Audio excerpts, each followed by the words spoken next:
Thanks for tuning into Evangelism Resources. One of the things that I want to recommend to people are a whole series of very important books that have been formative in my life and I trust will be formative in yours. The next book I want to talk about is J.I. Packer, Evangelism and the Sovereignty of God. Now, this is not a new book, it's quite an old book, but for the evangelist it's very critical. In this regard, it speaks of the expected response in terms of our propagation of the gospel, and our desire and our hope is for people to respond in faith to the message that we present.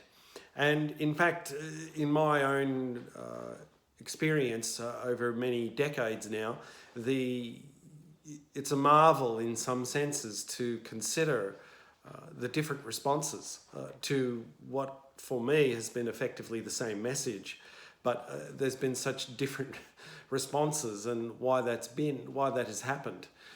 It's created questions in me, and partly because I consider myself also a pastor evangelist. And in that regard, I have a concern for the people that respond in faith and how I might help them.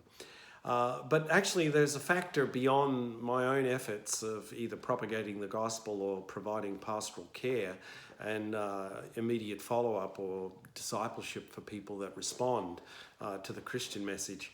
Beyond my efforts, there is actually in operation the sovereignty of God, and what God is doing at times, sometimes it's a mystery to us what he's doing, but sometimes it's very obvious. And why he moves at certain times in people's lives and why he does not move at others is a mystery. And this book actually helps explore that whole topic, especially when the evangelist can easily get perplexed about the differing responses and what am I to make of this? Is this something I have done or not done?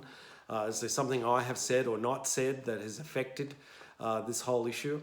So in this regard, I highly recommend this book. It's not a long book, but it is complex, and it's compact, but it's complex, but worth the effort in terms of reading.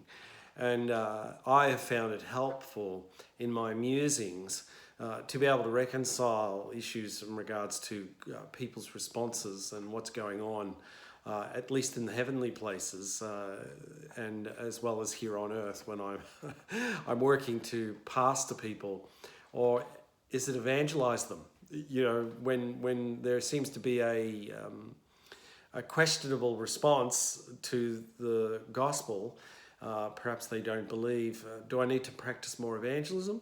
Or in fact, is it just that the new life and through the new birth, it's just they need time and I need to provide pastoral care to develop their faith? This book helps in that process of discerning what are the next steps that I should make when after having spoken to people about the gospel.